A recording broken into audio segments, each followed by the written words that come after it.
I'm Stuart Shepard, and this is First Liberty Live. Thank you for being part of this project, and thank you for sharing it with your friends and family. You're going to find this topic today, I think, particularly interesting. I've got two people to introduce to you. Keisha Russell is one of our attorneys here at First Liberty Institute, and Johnson Varkey taught anatomy and physiology at a college here in Texas and similar courses for 20 years. Right. Hi, Keisha. Hi, Johnson. Hi, Stuart. Good to see both of you. St. Philip's College is on the east side of San Antonio. The name would suggest it might be religious, but it's not. It's just a 125-year-old community college there. You taught there for 20 of those years. What does the school mean to you? Why were you there? Yeah, I was a research scientist, but my passion was to teach all the time because I've been involved in ministry and I was involved in teaching. So my passion was to teach at St. Philip's College. Being a well-reputed school, I always wanted to get in there and teach. So 20 years ago, I got that teaching position, and I've been teaching there for the last 20 years. And that's part of what you do there. You also are an associate pastor at the church that you're with there in San Antonio. Yes, I am an associate pastor at the International Bible Church. We're in San Antonio. And to be clear, you keep those two roles separate, right? You don't bring the preaching into the classroom. No, I sure don't. Yeah, I'm sure we can talk about anatomy and physiology in church if you want to, I guess. Yeah, no, I don't bring my preaching into my classroom when I teach human anatomy and physiology. I just teach basic biology. That's all I teach. Let's talk about one particular day when you're in the middle of your lecture and you kind of notice that 4 students have gotten up and walked out of your classroom. What were you teaching that day that appeared to trigger them, to cause them to exit the room? That day I was teaching the chapter on human reproductive system. So, when I teach human reproductive system, I emphasize on the fact that male and female, or the maleness or the femaleness, are controlled by 2 genes. See, in all our cells, we have 23 pairs of genes, and chromosomes. Mm-hmm. So the 23rd pair is that determines the sex of a person. So if that 23rd pair of chromosomes are X and X, it is a female, and if it's X and Y, it's a male. And I mentioned in the class that that's what makes male and female not our thinking. Then second thing I would mention is, to perpetuate human species, to continue our species, not just human species, any species, the sex has to be between male and female, not between 2 men or 2 women. To continue the species, that's how the body is designed. So the sex has to be between male and female. And the third thing that I would mention is, see, when the sperm, which has 23 chromosomes, and the egg, which has 23 chromosomes, when they join together, we have 46 chromosomes. That's at the 23 pairs, right. 46 chromosomes. So that cell, which is the first cell, when the sperm and egg joins, that's the zygote, which has 46 chromosomes. That cell begins to divide. And if we allow that to divide and continue, in 38 weeks, we have a beautiful baby.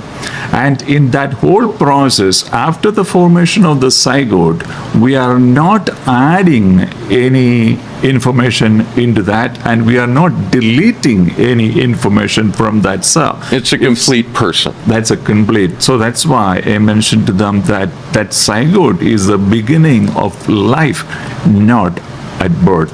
When I mentioned all those four students, they just walked out. Did you quote scripture? No. Did you get behind a pulpit and preach for a little bit? No, I never. And I've known you only for a short time, but I think I read you pretty well. You wouldn't do that. No, I That's don't. It's I not don't. what you do in the classroom, right? I didn't do that. And I also know that those of us who were, and I mostly paid attention in high school, but everything you just said, I learned when I was in high school. Yeah. Stated pretty much just the way you just did, and also then repeated it when I got to college. There's nothing new here. There's nothing remarkable here. And frankly, I've been around the issues long enough. The gender studies people really, I don't think, would argue with you either, because they say their field of study is separate from what you just talked about, right? Yeah, the gender study, I would say, this state the fact that X and X, those two chromosomes make a person female and XY male. That's all I mentioned in the classroom, and that's just mere biological fact. So what is First Liberty doing, Keisha? How are we stepping it? Oh, I need to mention the fact the school then fired you. And Keisha, I'll get to you in just a second. I want to read a little excerpt from the letter that they sent you. And we just heard what the lesson was about, but they wrote you a letter, and they said there were several reports of, and this is in quotes now, religious preaching, discriminatory comments about homosexuals and transgender individuals, anti-abortion rhetoric, and misogynistic banter. Did that happen in your classroom? No. Did the letter include any examples? No. The thing is, what they said is that my teaching was offensive and unacceptable. That's the only two words that they use. And they never said, or he never said, what is my religious preaching, which I never did, and what is the comment that I made against any people. I never did any of those things in my classroom. And it's worth mentioning, you'd been there 20 years. Yes, And you've taught these lessons over and over and over again, and this is the first time that this reaction happened. That is correct. Keisha, you're looking at this as an attorney. What do you see? Huge problems for the college. When I look at that, I see a couple of issues. One is that it's pretty clear that he's teaching science and biology according to his long experience and his very impressive academic record. And the other thing is, it's very clear he wasn't doing any religious preaching. But even if he were, those things, meaning if someone interpreted the idea that life begins at conception to be a religious statement, he's still allowed to make that statement during his class because he's still backing it up with biological facts, and it's in his position, it's fact. So according to academic freedom, according to the First Amendment, he would still be allowed to say those things, even if it were considered to be a religious statement. But in his view, it isn't a religious statement. And it's not anti-abortion to say life begins at conception. No. That's not taking a political position against a procedure. No, he's just saying what the curriculum, what his experience, what his education says is true.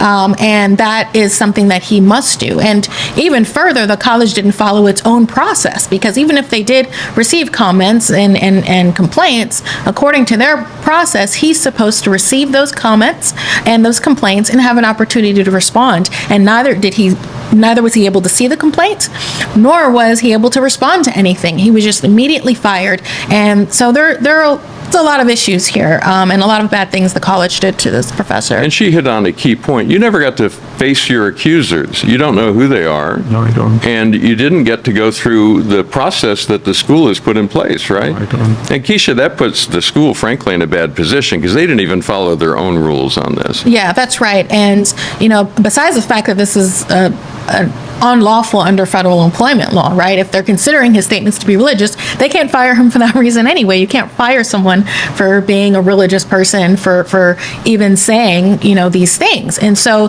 there's just a lot of issues here. And, we wrote the college a letter and let them know we want you to reinstate him. Otherwise, there will be further issues for you down the road. Help us understand what makes this a First Liberty case. How does religious freedom enter into this? Well, the college made it a religious liberty case because they said we're firing you because of your religious speech, because of your religious beliefs. And although he did not preach in the classroom, although he did not make religious statements in the classroom, even if anyone interpreted those things to be religious, the college still can't fire him for that anyways. You know, they're supposed to engage in discourse in a classroom. We have this free exchange of ideas and this idea of academic freedom, which is very, very powerful in the university setting. And so for all those reasons, you know, the university is wrong in its position, and it was wrong in firing Dr. Varkey, and it was even more wrong for not even allowing Dr. Varkey to respond before they fired him after 20 years of service.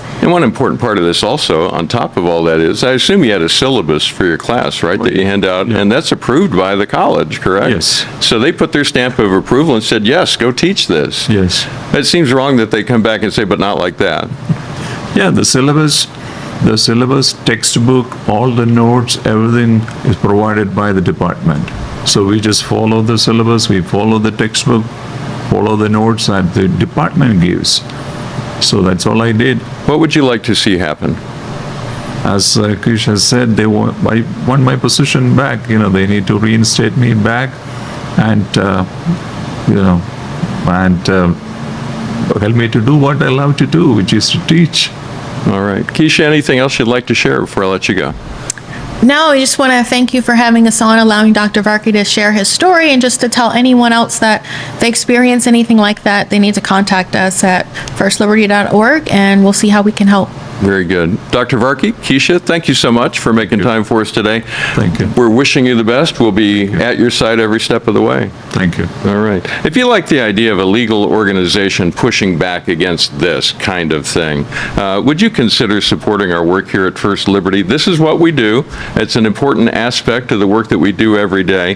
When people are just living their lives and trouble comes knocking on their door, we're there to stand beside them as they go through the process and to help make things right again.